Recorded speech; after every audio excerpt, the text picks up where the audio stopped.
par année, on peut se permettre de regarder de haut ces gens, c'est vraiment honteux. C'est honteux.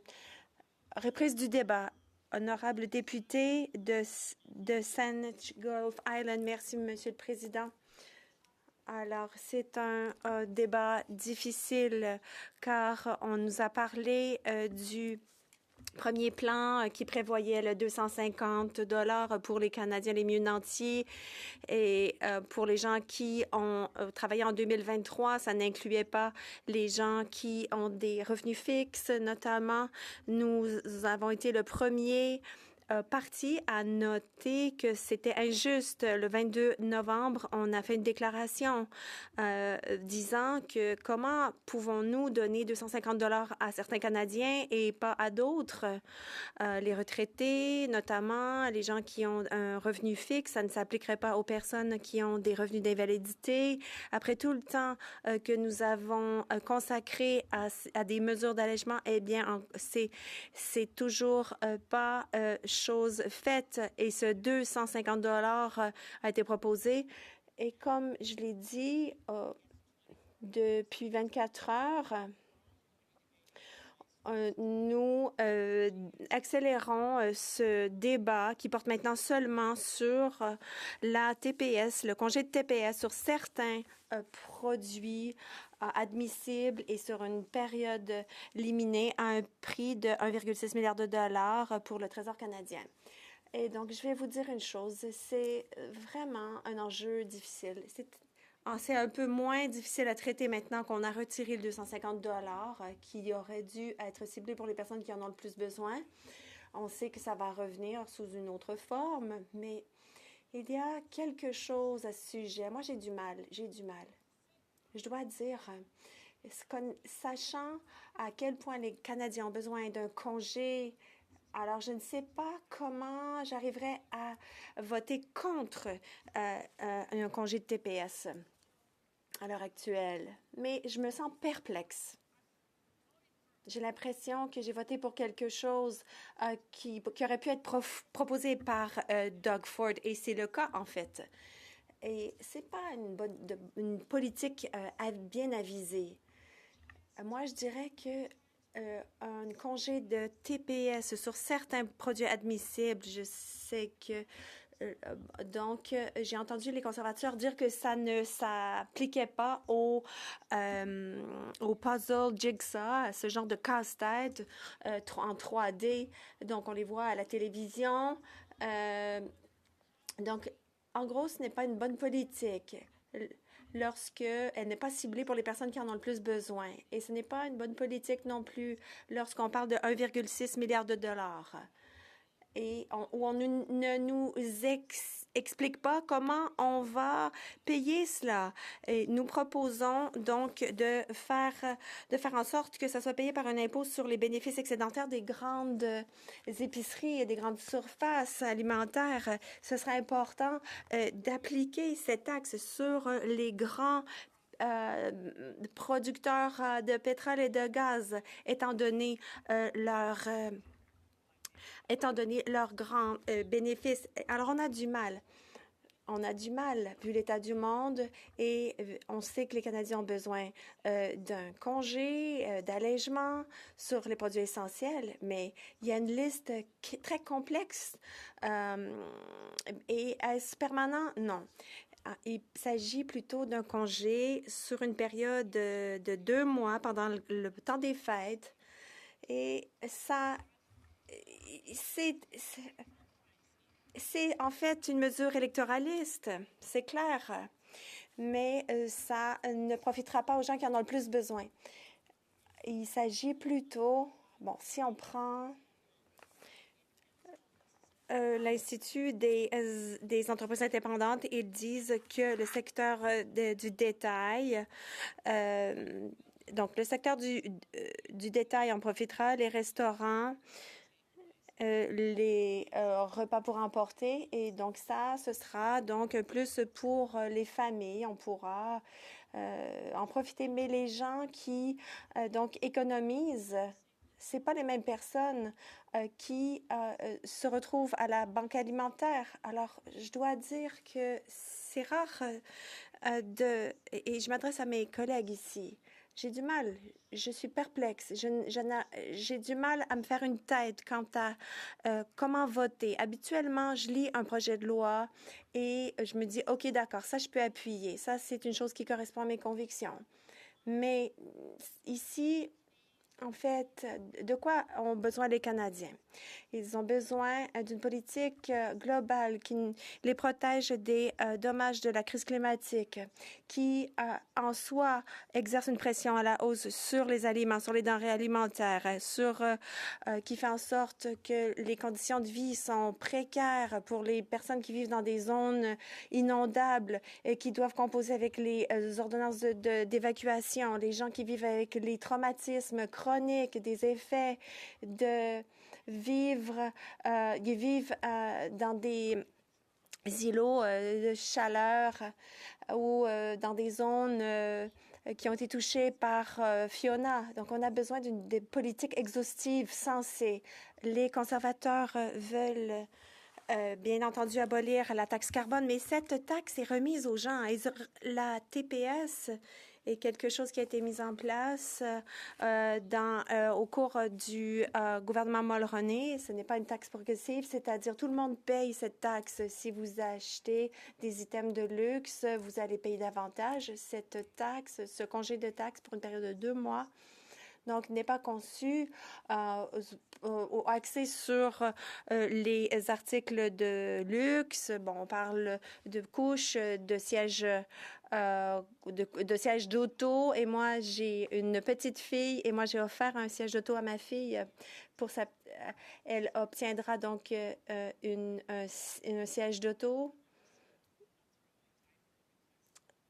Donc, mes enfants achètent des couches lavables et ça nous fait ça fait épargner beaucoup d'argent.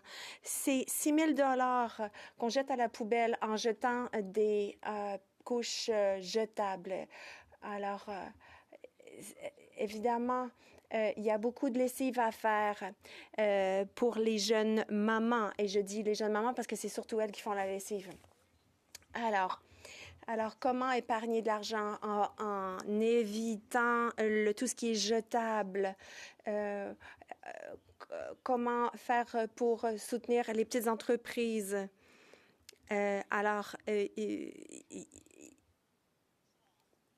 Ça existe.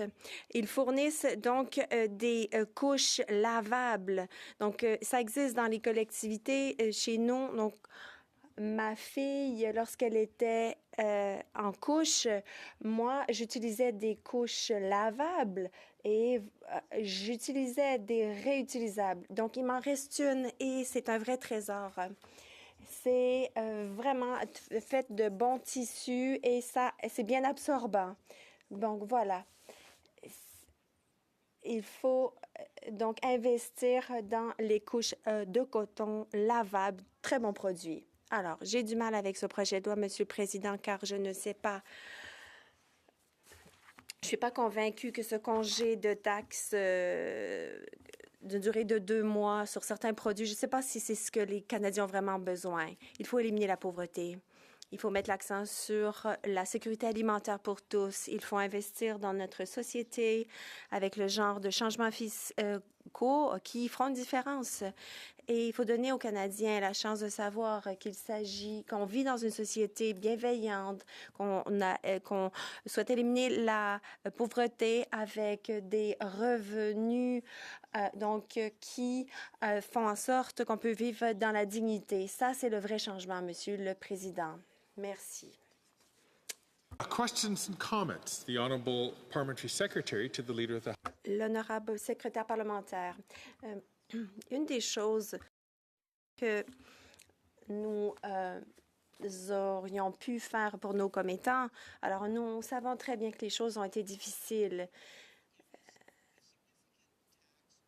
Donc, ce congé fiscal pendant la période des fêtes, bien entendu, ça a été une décision difficile pour elle, mais en définitive, comment dire non à nos commettants? Comment ne pas les soutenir pendant la période des fêtes? Et elle a parlé des restaurants. Monsieur le Président, les restaurants et ceux qui travaillent dans l'industrie, le secteur de l'accueil, ça aura un impact positif. Je crois que le 14 février, bon, c'est la Saint-Valentin, on sait que c'est occupé et il y aura des avantages, des retombées positives. Et j'aimerais l'entendre sur